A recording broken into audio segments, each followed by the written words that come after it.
Frères et sœurs, dimanche dernier, nous avons commencé la lecture du Sermon sur la montagne dans l'Évangile selon saint Matthieu. Nous avons entendu Jésus proclamer les béatitudes du royaume des cieux. Et maintenant, nous venons d'écouter les versets suivants. Jésus dit à ses disciples qu'ils sont le sel de la terre et la lumière du monde.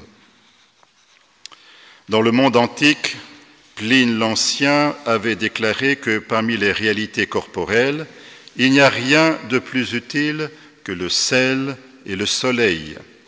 Il faisait un jeu de mots en latin, totis corporibus nihil esse utilius, sale et sole, que le sel et le soleil. Saint Marc et Saint Luc, dans leurs évangiles respectifs, ont des paroles semblables de Jésus, mais dans d'autres contextes.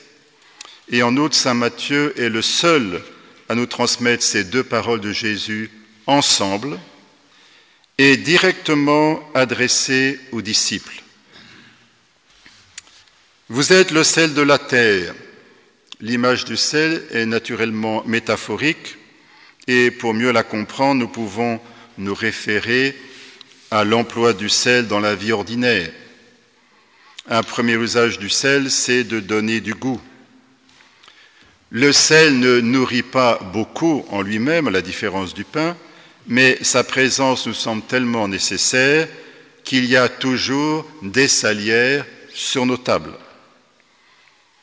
Et le matin, au petit déjeuner, habituellement, le beurre salé est habituellement préféré au beurre doux, et pas seulement en Bretagne.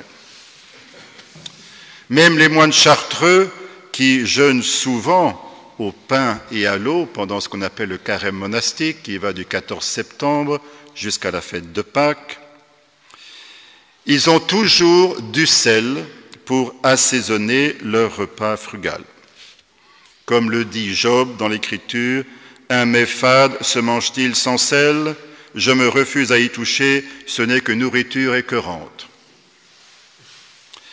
Alors Jésus dit à ses disciples qu'ils sont le sel de la terre. Cela suggère que sans la présence des disciples vivant l'Évangile, et dans cette mesure-là, le monde, la vie, manque simplement de sel, c'est-à-dire finalement manque de goût.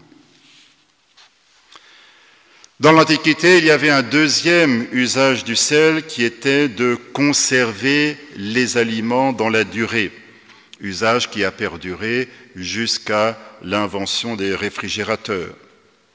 Les pêcheurs, par exemple, aspergeaient de sel les poissons qu'ils pêchaient pour éviter que ceux-ci se corrompent avant le retour au port. De même, l'Évangile vécu permet d'éviter la corruption. Nous avons hélas des exemples contemporains dans notre société qui se déchristianisent rapidement. Ce n'est pas pour rien que Jean-Paul II a forgé l'expression « culture de mort » pour désigner la culture occidentale actuelle qui défavorise toujours plus la vie. Justement, les chrétiens dans cette société doivent témoigner que l'Évangile est source de vie et de joie. Deuxième affirmation de Christ, vous êtes la lumière du monde. Ici, nous pouvons observer le crescendo qui va de la première lecture jusqu'à l'Évangile en passant par le psaume responsorial.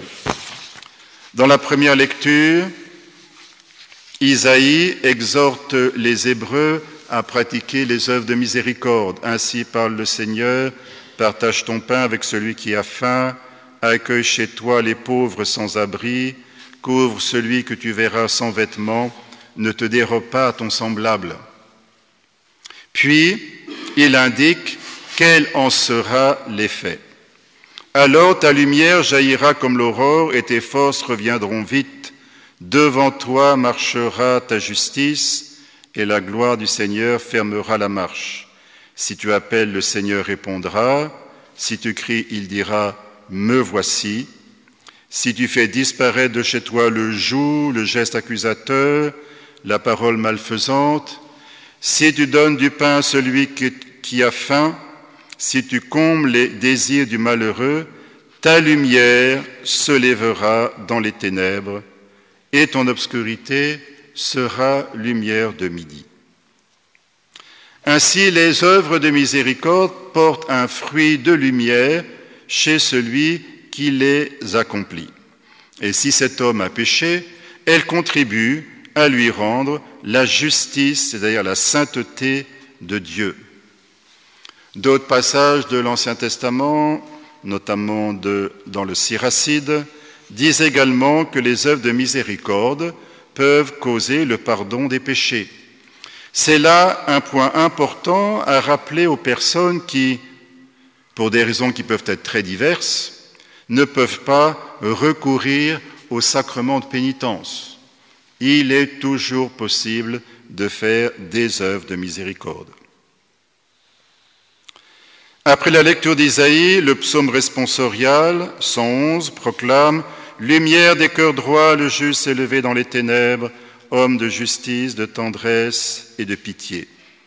L'homme de bien a pitié, il partage, son cœur est confiant, il ne craint pas, à pleine main il donne aux pauvres, à jamais se maintiendra sa justice, sa puissance grandira et sa gloire. » Alors nous retrouvons l'importance des œuvres de miséricorde, mais nous observons aussi un élément nouveau par rapport au texte d'Isaïe.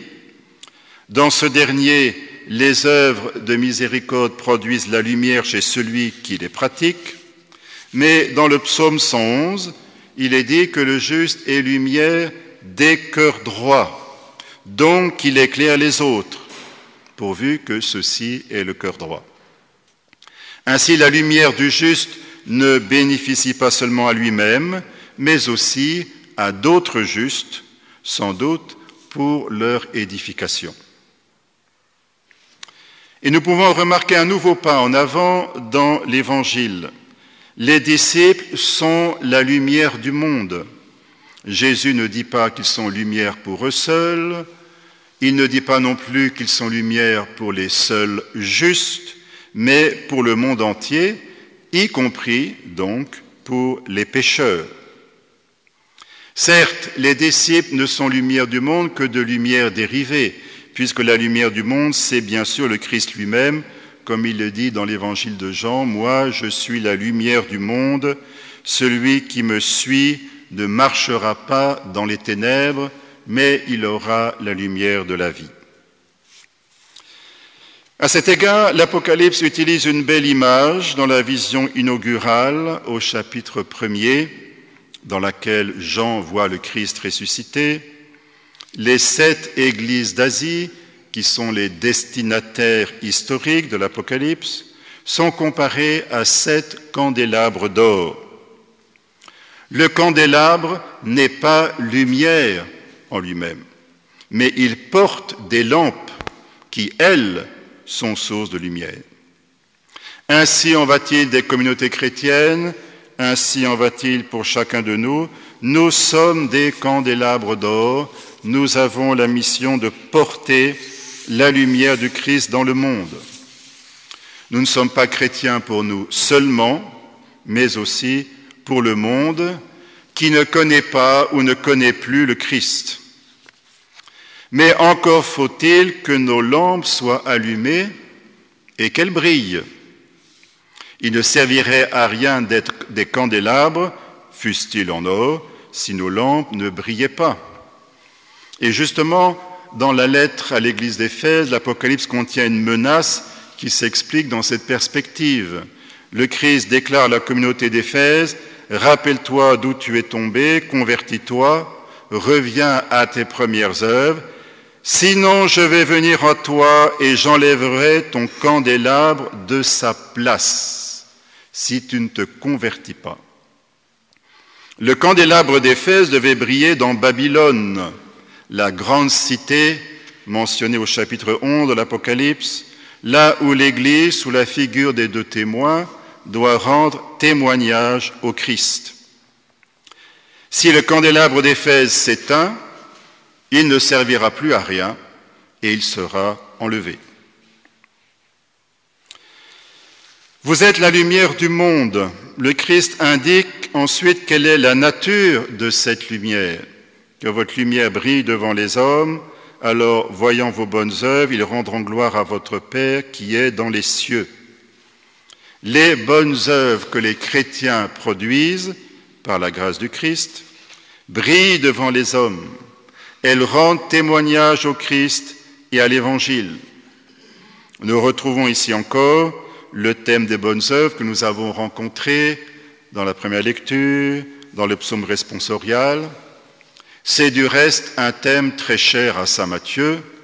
Pensons à sa présence dans sa fresque du jugement dernier, au chapitre 25 de son évangile, où les hommes sont justement jugés en fonction du critère des bonnes œuvres, selon qu'ils les auront pratiquées ou négligées.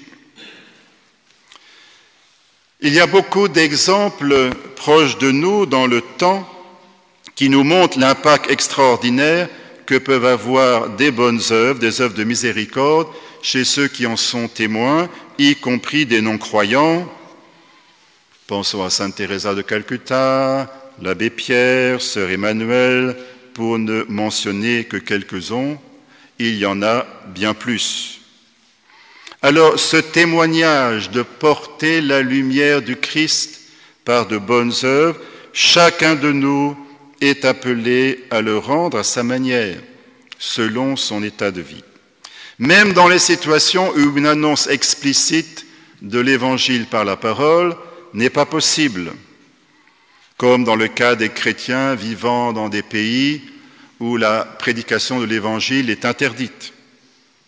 Mais il y a des cas aussi peut-être plus courants, notamment dans notre pays, des cas où, par exemple, des parents se trouvent pratiquement dans l'impossibilité de parler de l'Évangile à leurs enfants parce que ceux-ci ne veulent pas en entendre parler. Dans de telles situations, le témoignage par les œuvres reste toujours possible et il est puissant. Oui, frères et sœurs, nous sommes le sel de la terre et la lumière du monde. Cela ne vient pas de nous, c'est un don de Dieu et c'est en même temps une mission qu'il nous donne. Demandons au Seigneur la grâce d'être fidèles à cette belle vocation.